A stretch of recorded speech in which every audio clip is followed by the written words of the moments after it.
Welcome to The Explainer. Every now and then we come across a piece of art, a poem, a song, a painting that just feels alive. And you have to wonder, how do they do that? What's the secret?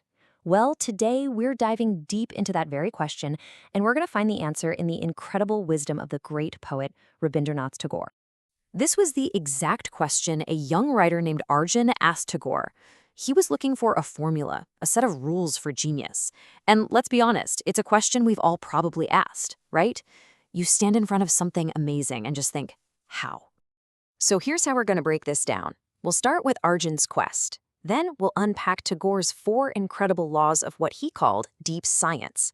And we'll wrap it all up with the one single powerful experiment he gave to Arjun. So Arjun shows up, expecting a set of rules, the physics of feeling, the chemistry of consciousness.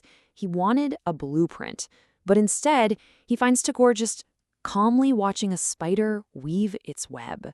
And the science Tagore offered him was something completely different. And this right here is the big shift in thinking. See, Arjun was ready for a science of dissection, a checklist of techniques like learning meter or how to craft a metaphor. But Tagore, he revealed a science of connection. It's not about taking things apart. It's about being in a deep, profound conversation with the world through resonance, union, and empathy. So what's the first principle of this deep science? Well, Tagore called it resonance, and this is the foundation. This is where it all begins. Tagore had this amazing analogy for it. He compared it to a single-stringed instrument, an ektara. A true creator doesn't just describe a feeling from the outside looking in. No. They find the note inside themselves that vibrates at the exact same frequency as the feeling out in the world. It's like having an internal tuning fork for reality. And this isn't just about the big, dramatic stuff. It's about tuning your awareness to the quiet inner life of everything around you. A river, a scared dog, even a simple clay lamp. He's saying everything has a consciousness, a feeling, and your job is to listen to it. And he lived this stuff. For example, to write about a river that had dried up, he didn't just stand there and observe it. No, he became the riverbank. He felt its hollowness, its ache, its yearning for the water that was gone. And he let that deep, resonant feeling write the poem for him. Okay, so this next law flows directly from resonance. If you can truly resonate with everything, what does that imply? It implies there's no real separation between you and the world. And that brings us to the law of unity. Now, this is a huge idea, so stick with me. In that moment of pure creativity, the line between me, the artist, and it, the subject, it just dissolves. You aren't writing about something anymore. You realize you're just part of the same stream of life, expressing itself. And here's where this big, cosmic philosophy gets incredibly practical. This idea of non-separation, well, it's the root of all true empathy. It's what makes the difference between writing a simple argument and creating a complex, powerful human truth.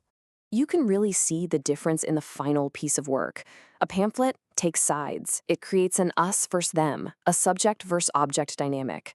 But a tragedy, which is born from this idea of unity, sees everyone, the father, the son, as different currents in the very same stream.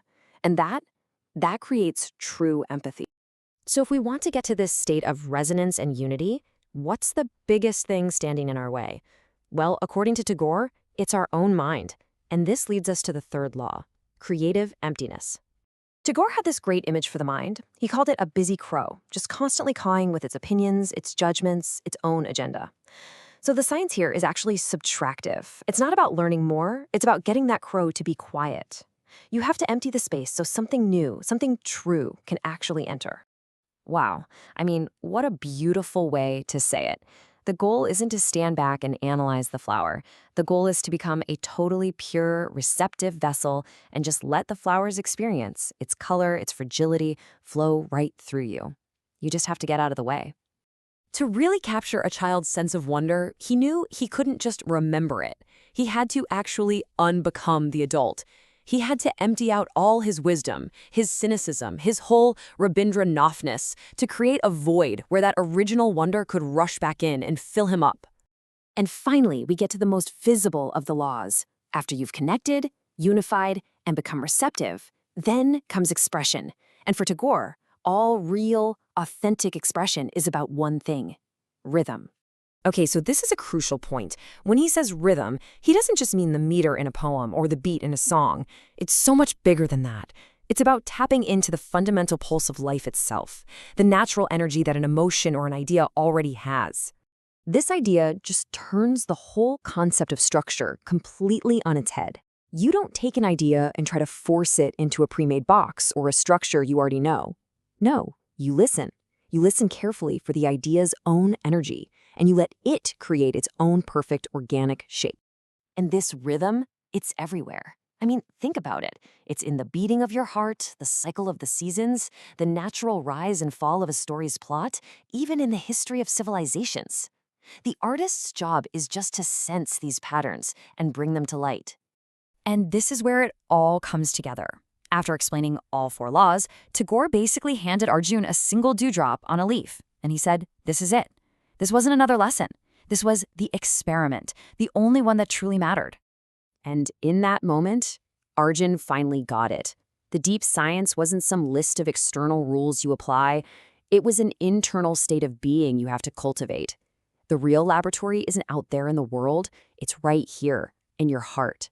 And the only instrument you need is pure, focused attention. So, I guess the ultimate takeaway is this. Real creativity isn't about taking life apart to see how it works. It's about a full, awestruck embrace of it. The real science is turning yourself into the most sensitive instrument possible. So look around you. What's the dewdrop in your world? What small, perfect thing holds the entire sky and is just waiting for you to pay attention?